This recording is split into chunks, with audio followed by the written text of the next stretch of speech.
Greetings and salutations, friends and gamers of all stripes. This is GM Dave, your man behind the screen, here with episode 3 of the Rambling Roaming vlog series, and consequently the third attempt to record episode 3 because the prior 2 attempts rambled on for considerably too long. Third time is the charm, they say. So in today's episode, I wanted to discuss an aspect of character creation that I have found tends to trip a lot of us up at the very start. Whether we're new or whether we're experienced, whether we're players or GMs, there's a certain trap that a lot of us tend to fall into time and time again, even sometimes when we're aware of it. And that trap is approaching the creation of your character with the mindset of wanting to make the strong X character. Now, what do I mean by the strong X character? Well, the savvy among you, I'm sure, have already figured out. I'm talking about your strong female character, your strong gay character, or whatever other moniker you want to tag onto it.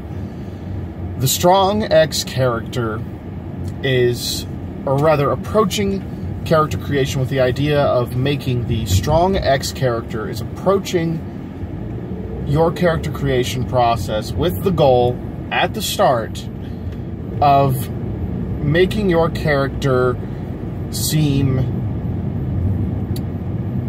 more in-depth than they are very likely going to end up turning out. So, why does this happen? Why do I say this is a trap? After all, it sounds like it would be a good thing. Why wouldn't you want to create the strong female character if you're creating a female character? Why wouldn't you want to create a strong gay character if you're creating a gay character?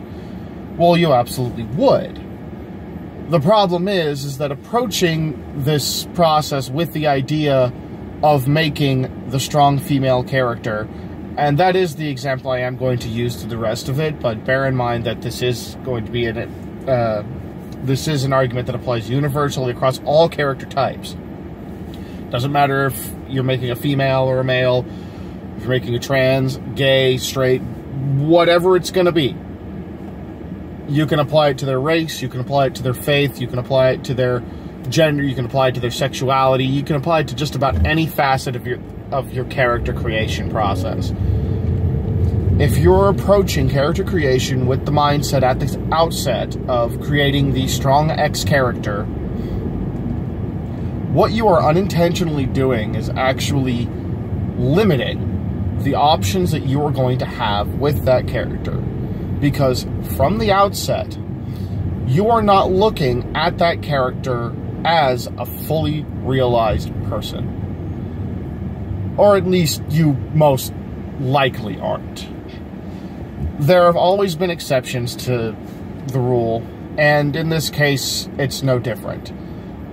As often as I have seen people who have set out to make the strong female character ultimately fail at it, I have seen a fair number of people succeed, even while approaching from that mindset at the outset. But 8 to 9 times out of 10, if I see a GM or a player approach the creation of a character from that frame of mind, they end up sabotaging themselves.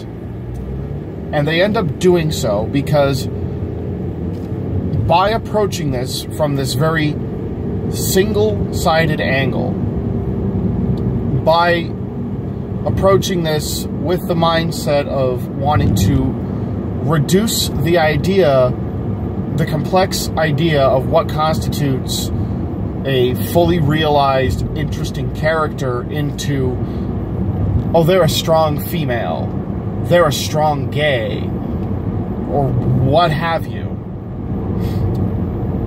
You are effectively reducing your character, at the start at least, to a single dimension. And the reason this happens, at least from what I have seen, seems to be a focus on the wrong side of character creation. Now, what do I mean by that? I mean, instead of focusing on what makes the character stand out, the vast majority of people that I see wanting to make the strong female character focus instead on what they don't want the character to be. A good example of this, in fact, I would say one of the best examples of this in fairly recent memory, was Disney's live-action re-release of Cinderella. More specifically, the press junket leading up to that release. Now, I want to touch on the movie real quick first. I want to touch on the final product of their mindset before I go into the mindset that they shared during the press junket. A lot of people who saw Cinderella enjoyed the movie, because of course they did. It's Disney. You know, if Disney puts something out, people are by and large just going to enjoy it. But a lot of people didn't enjoy it as much as they thought they would. At least a lot of people that I knew. And I noticed that a few of my friends had difficulty pinning down why exactly that was. And it wasn't an issue like Beauty and the Beast, wherein that movie ultimately kind of failed because it hit the exact same story beats in almost the exact same way as the animated movie, but not as well. Cinderella did take a few different angles, and it did actually expand on some of its characters. The prince was considerably more interesting in the live-action movie than he ever could have been in the cartoon, especially considering all he basically did in the cartoon was yawn during the ball, become infatuated with Cinderella, and then marry her. Spoilers for those of you who haven't seen Cinderella, which, I mean, what the fuck? How have you not seen Cinderella? Anyway, in the live-action movie, he has a lot more depth to him. They kind of explore the relationship he has with his father, they explore his personality, they expand on him, which is fantastic. It's not an amazing expansion, he's not some high-end, super incredible character, but it's considerably better than he was. Cinderella had the exact opposite happen to her. While she was never a particularly deep and engaging character, in my opinion, the animated movie did still present a young woman who was put in an absolutely horrible situation, but did her best to get by in the best way she could. She approached her work with the most positive attitude she could muster. She would try to distract herself from how bad things were by enjoying little things like her weird conversations with the rodents and birds in her room that could talk, because of course they can, it's Disney. Getting off on a little tangent there, excuse me. Or one of the best examples in the movie, in my opinion, when she's cleaning the floors in the house as her stepsisters are trying to practice singing Sing Sweet Nightingale, and she starts singing along without them hearing. She allows herself to get wrapped up in the song, and it makes the work go easier for her. And she gets hopeful when the fairy godmother appears. She gets hopeful. When her dress is destroyed before then, what hope that she garnered from her friends remaking her sister's abandoned dress becomes destroyed, and she becomes distraught and despondent. She has ups and downs, and she has a believable flow as a character in the animated movie. The live-action movie hits some of these story beats, but Cinderella as a character, and the way she responds to her environment, and in the way that she reacts to what's going on around her, well, she's very bland. And really doesn't behave in a manner conducive to how a real person would behave. And that, I think, is something that got lost because the people making this movie were far, far too obsessed with this idea of making her a strong female character. And this is absolutely visible during the press junket. If you go back and you read or watch interviews about the movie up to its release, you will see a considerable amount of talk from the people involved about just what Cinderella is not. She's not this weak character. Oh, she's not just someone who sits there and gets pushed around all her life. She's not this, she's not that, blah, blah, blah, on and on and on. What you will not find is discussion on what she is. We don't have her vulnerabilities discussed because her vulnerabilities were taken away. Key example of this is comparing the finales of the original animated film with the new live-action film. In the animated film, of course, as I'm sure we all know, as Cinderella is up in her room and gets excited about the prospect of the prince coming, Lady Tremaine shows up and locks her in so that she can't go down to try on the ruby slipper and she can't prove that she was the one at the ball. And she is absolutely destroyed by this. She's crying, she's feeling utterly, completely hopeless. And it isn't until her friends, her rodent friends, manage to actually get her out that, you know, she gets hopeful, she becomes very determined, and she sprints down those stairs as fast as she can before they're able to leave to prove that, yes, I am the one who was there. I am the one who met the prince that night. In the live-action movie, she gets locked in her room much the same way. And she freaks out a bit at first. She's panicked and she's crying. She's, no, let me out, let me out.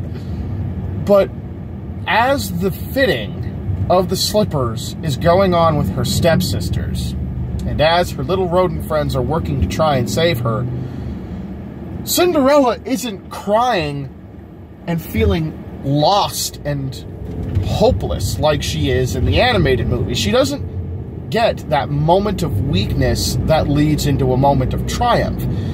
Instead, she starts thinking back to the ball, thinking back to when they danced, and just dancing in circles around the room. No tears, no weeping, no anger, just smiling blankly, dancing in circles around the room.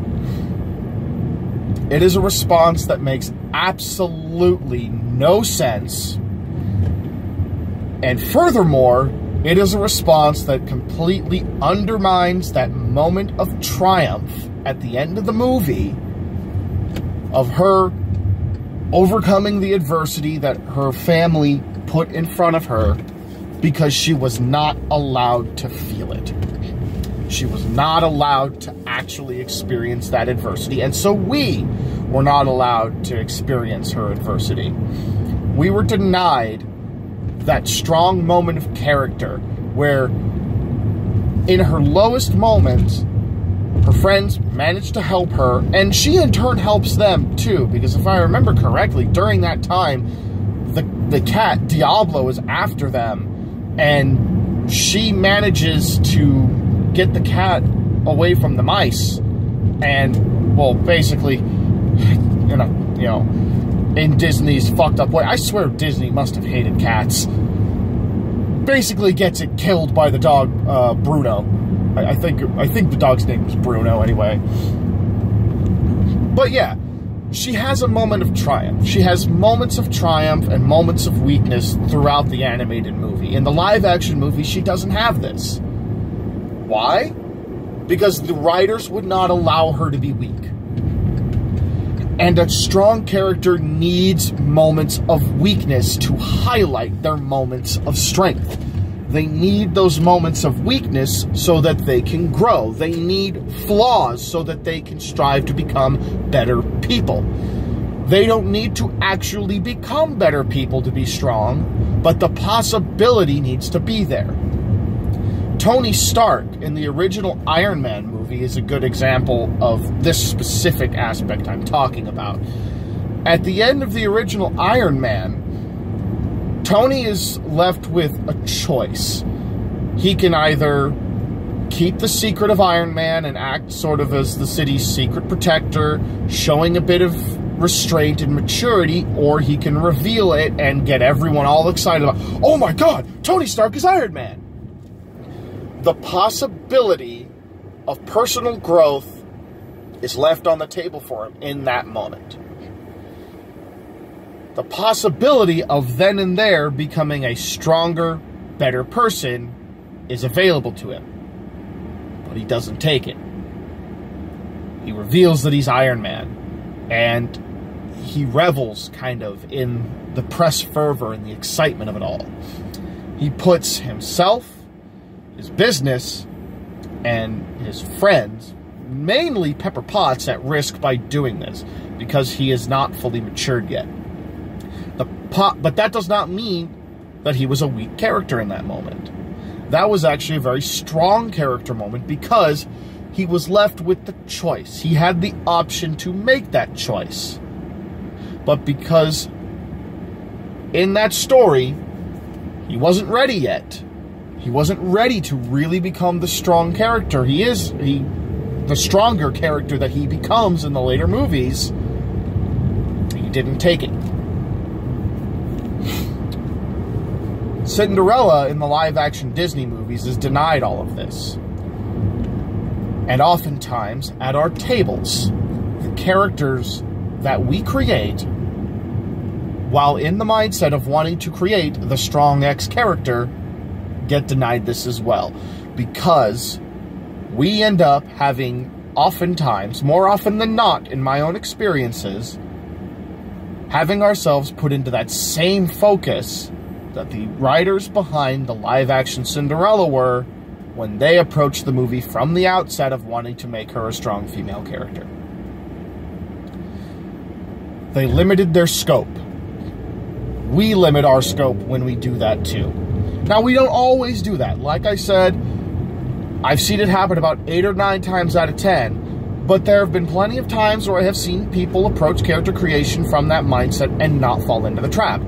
How do they avoid the trap? Well, because even though their goal is to create a strong female character, they are not coming at that with that goal being their starting point. And that, I think, is where the mistake is primarily made. Anytime I make a female character in anything I write, or anytime I try to make one in a tabletop setting, I want them to be a strong, interesting character. Or at least have the illusion of that. But I do my absolute best not to make that their starting point. Because when you try to start with them already there, you don't get to see how they became that way. And if you don't get to see how they became that way, then you lose the investment in why they're strong and how they got that way, and how they were able to overcome the obstacles that were in their path, and how that shaped them. It makes them more impersonable, and because they are more impersonable, they become more bland. Instead, the people that approach that with the mindset, with that vision at the start, that succeeded, said to themselves, I want to make a strong female character. How do I do this? And then they took a step back and they started developing their character from a wider lens. Well, that's about all I've got for today, folks. This video has ended up considerably shorter than the last 2 times I tried it. The last 2 times, it nearly reached an hour. So, I hope you found this video to be enjoyable and useful. Have you had experiences similar to my own with people approaching the strong X character from the outset, ultimately failing in their goal? Or have you, in your tabletop experiences, seen the opposite, or at least something a little different happen? What tips for character creation do you have to help ensure that your characters end up becoming stronger, more interesting people that are not only fun to play, but fun to play alongside? After all, the goal of making our characters deep and interesting is not just so that they're enjoyable for us, but so that they're enjoyable for our fellow players. And do look forward in the future to much more in-depth looks at character creation than just a rambling vlog video. I will be doing much more extensive work on character creation when I begin my series on how to be a better player. Look for that in the very near future. But for now, my name is GM Dave. I am your man behind the screen. And as always, dear friends and gamers of all stripes, it is my sincerest hope that you roll high, role play well, and as always, game on.